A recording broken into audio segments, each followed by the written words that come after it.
금요일 새벽기도회 우리 시작합니다. 신앙 고백하겠습니다. 나는 전능하신 아버지 하나님 천지의 창조주를 믿습니다. 나는 그의 유일하신 아들 우리 주 예수 그리스도를 믿습니다. 그는 성령으로 잉태되어 동정녀 마리아에게서 나시고 본디오 빌라도에게 고난을 받아 십자가에 못 박혀 죽으시고 장사된 지 사흘 만에 죽은 자 가운데서 다시 살아나셨으며 하늘에 오르시어 전능하신 아버지 하나님 우편에 앉아 계시다가 거기로부터 살아있는 자와 죽은 자를 심판하러 오십니다. 나는 성령을 믿으며 거룩한 공교회와 성도의 교제와 죄를 용서받는 것과 몸의 부활과 영생을 믿습니다. 아멘.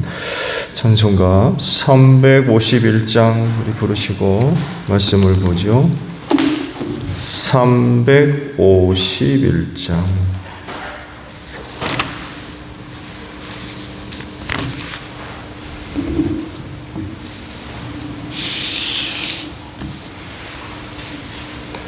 (351장입니다) 믿는 사람들은 주의 군사니 앞서가신 주를 따라갑시다.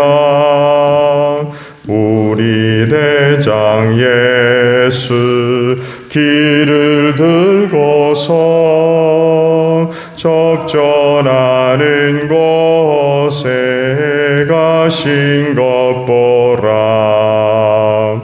믿는 사람들은 주의 군사니 앞서가신 주를 따라갑시다. 원수 마귀 모두 쫓겨가기는 예수 이름 듣고 겁이 남이라.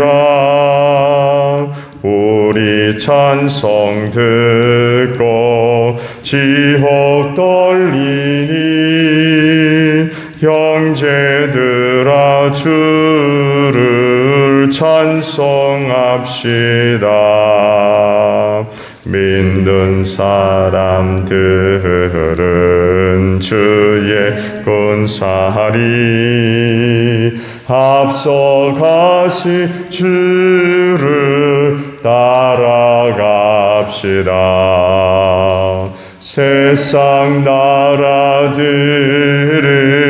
멸망당하나 예수 교회 영영 왕성하리라. 마귀 권세감이 해치 못하는 주가 모든 교회 지키심이라. 믿는 사람들은 주의 군사니 앞서가신 주를 따라갑시다. 백성들아 와서 함께 모여서 우리 모두 함께 개가 부르세. 영원토록 영광 권세 찬송을 우리 임금 주께 돌려보내세. 믿는 사람들은 주의 군사니 앞서가신 주를 따라갑시다. 아멘. 말씀을 봅니다. 예레미야 50장 33절로 마지막 46절까지 보겠습니다. 예레미야 50장 33절로 마지막 절이에요. 나 만군의 주가 말한다. 이스라엘 자손과 유다 자손이 다 함께 억압을 받고 있다.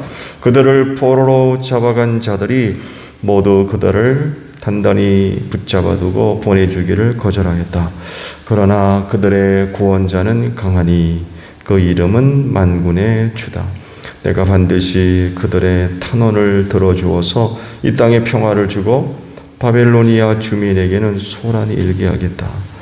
나 주의 말이다. 칼이 바빌로니아 사람을 친다. 바빌로니아 주민을 친다. 그 땅의 고관들과 지 있는 자들을 친다. 칼이 점쟁이들을 치니 그들이 어리석은 자들이 된다. 칼이 그 땅의 용사들을 치니 그들이 공포에 떤다. 칼이 그들의 말과 병거와 그들 가운데 있는 모든 외국군들을 치니 그들이 모두 무기력해진다. 칼이 그 땅의 보물 창고를 치니 보물이 모두 약탈을 당한다. 가뭄이 땅에 물을 치니 물이 말라 버린다. 바벨로니아는 온갖 우상을 섬기는 나라이니 그 땅에 사는 사람들이 그 끔찍스러운 우상들 때문에 미쳐버릴 것이다. 그러므로 바빌론 도성에서는 사막의 짐승들과 이리들이 함께 살고 타조들도 그 안에서 살 것이다. 그곳에는 다시는 사람이 살지 않을 것이며 그곳에는 영영 정착하는 사람이 없을 것이다. 소돔과 고모라가 그 이웃 성읍들과 함께 멸망했을 때와 같이 바빌론 도성에도 다시는 정착하여 사는 사람이 없을 것이며 그곳에 머무르는 사람이 없을 것이다. 나 주의 말이다. 보아라, 한 백성이 북녘에서 오고 있다. 큰 나라가 온다. 수많은 왕들이 저먼 땅에서 떨치고 일어났다. 그들은 활과 창으로 무장하였다. 잔인하고 무자비하다. 그들은 바다처럼 요란한 소리를 내며 군발을 타고 달려온다. 따을 바벨로니아야, 그들은 천녀를 갖춘 전사와 같이 너를 치러 온다.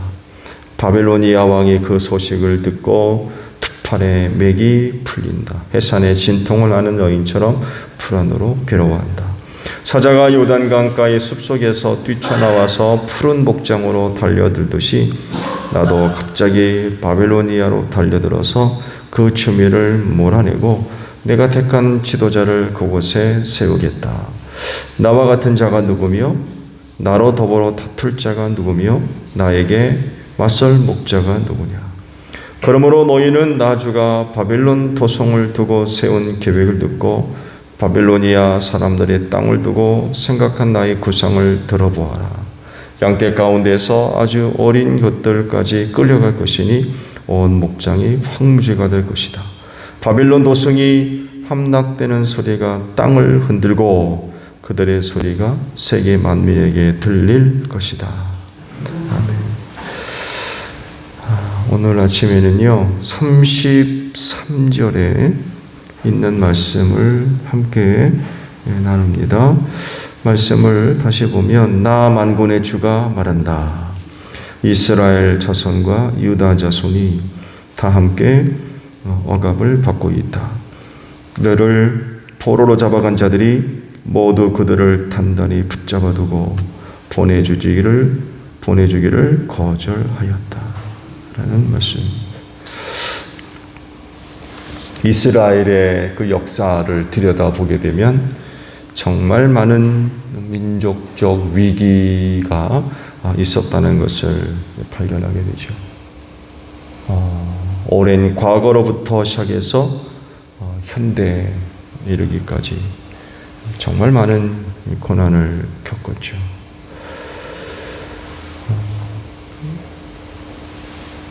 그들을 통하여서 인류 구속사를 이끌어 가시는 하나님을 우리가 생각해 본다 그러면 거기엔 틀림없이 뜻이 계실 겁니다. 의미가 있겠고 우연한 역사가 아니고 인간이 만들어 하는 것도 아니고 하나님께서 주권적인 섭리 안에서 그들 통해서 위대한 뜻들을 이루어 가신다라고 할 때 비록 국가적인 많은 위기와 어려운 일을 겪었지만 거기엔 틀림없이 뜻이 있다는 거죠. 단순하게 뭐 정치가 어떻고 뭐 경제가 어떻고 외교가 어떻고 뭐 국방이 어떻고 뭐 이런저런 의미들을 통하여서 이유들을 찾아내고 의미를 발견하고 할 수도 있겠지만, 그러나 이건 세상 사람들이 판단하는 기준들이고, 하나님을 섬기는 사람들이 그들의 역사를 이야기한다면 하나님과의 관계성에서 그 부분들을 이해하는 것이 가장 중요하고 우선적인 기준인 것 같아요. 왜냐하면 과거로부터 지금까지 그들의 존재는 하나님 때문에 있기 때문에 그렇습니다. 하나님 없이 그들이 어떻게 존재합니까? 하나님과의 관계성 속에서 그들의 역사를 이해를 하는 것이 가장 적절한 그런 그 이해가 될 수가 있겠죠. 하나님에 의해서 존재하고 또 하나님으로 말미암아 존재를 하고 또 하나님을 위해서 존재하는 나라가 바로 이스라엘이기 때문에 그렇습니다. 그래서 민족적인 고난 역시 하나님과의 관계에서 설명이 돼야 가장 정확한 것 같아요. 그래서 얻은 결론은 뭐냐? 그들의 역사가 이야기하는 건 뭐냐? 결론은 그거예요. 하나님밖에 없다는 거예요. 하나님밖에. 그들의 고난이 이야기하는 것이 바로 이것입니다. 오늘 주신 말씀을 보면 북이스라엘과 남유다가 함께 억압을 받고 있다라고 그러시죠. 그들을 포로로 잡아간 이들이 놓아주지 않으려고 한다는 거예요. 이런 상황을 생각하면 이스라엘이 당한 고난이 상당히 컸었다는 것을 우리가 짐작해 볼 수 있죠.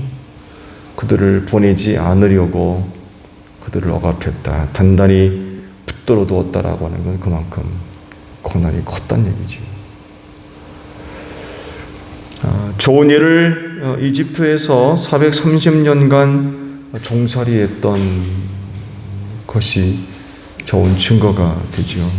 모세가 나타나서 동족을 이끌고 이집트를 나가려고 했을 때에 바로가 이전보다 더 핍박을 하지 않습니까? 내보내지 않기 위해서 그렇게 이제 압제를 했던 거죠. 말씀드린 대로 또 말씀에도 있듯이 그들을 붙들어간 사람들이 이스라엘을 내보내지 않으려고 했다라는 건 그만큼 고난이 컸다는 얘기예요. 중요한 것은 이런 상황에서 그들이 어떤 태도와 또 생각과 판단을 해야 될 것이냐라고 할 때 두 가지예요. 하나는 하나님 의지하는 것이고, 왜냐하면 그들의 구원이 하나님에게 있기 때문에 그렇습니다.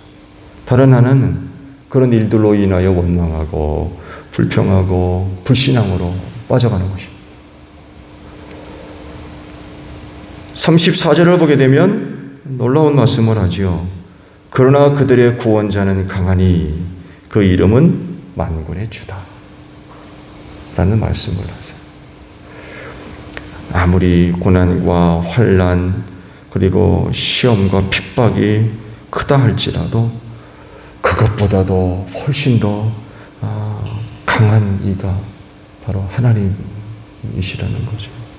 그래서 이런 하나님께서 은혜를 베풀어 주시면 구원받는데 조금 더 어려움이 없죠. 이것을 믿고 하나님을 의지하는 그런 그 모습들이 있어야 된다는 거예요.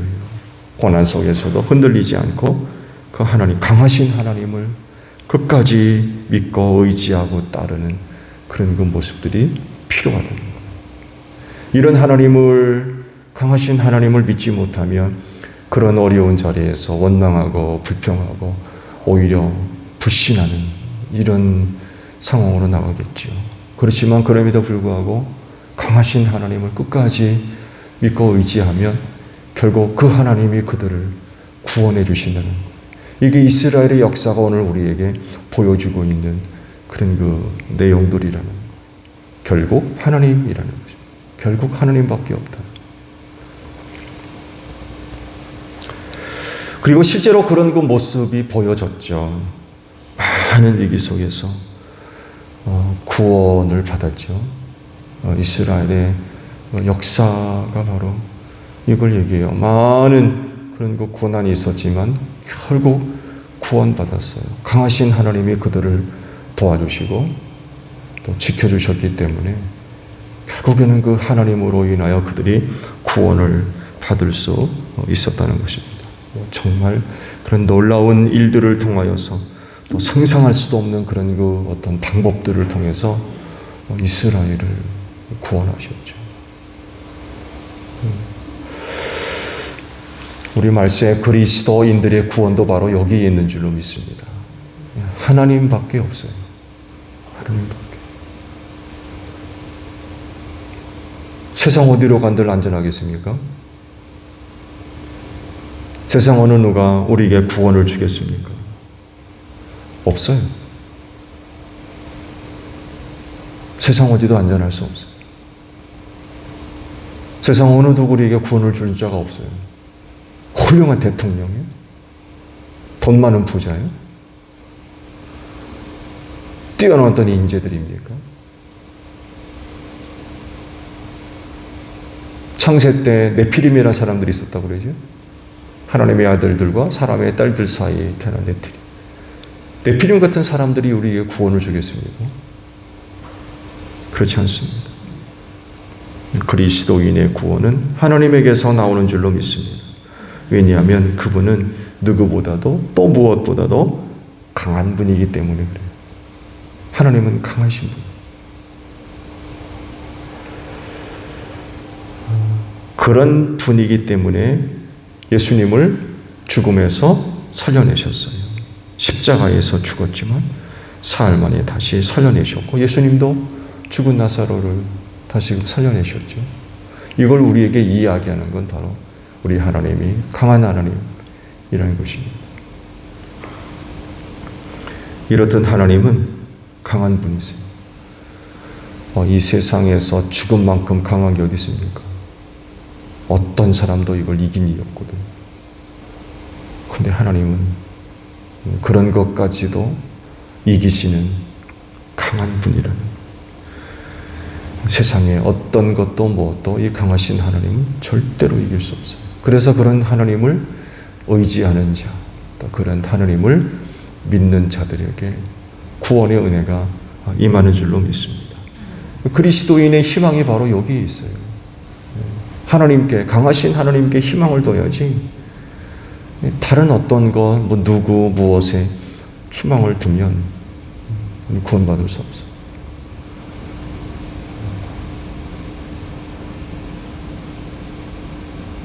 썩은 동아줄 그 동화 얘기 다 아시죠?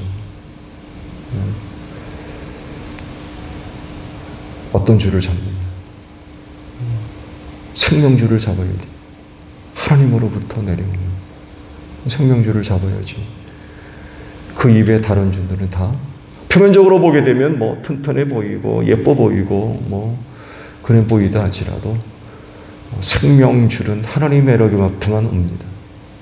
하나님에게서만 와요. 그걸 붙잡아야지 다른 것 붙잡았다간 다 떨어질 수밖에 없는 거죠. 강하신 하나님이 우리 믿는 자들에게 유일한 희망이 되는 줄로 믿습니다. 어렵다고 낙심하지 마시고요. 그렇할지라도 우리는 여전히 강하신 이는 하나님밖에 없어요. 하나님밖에.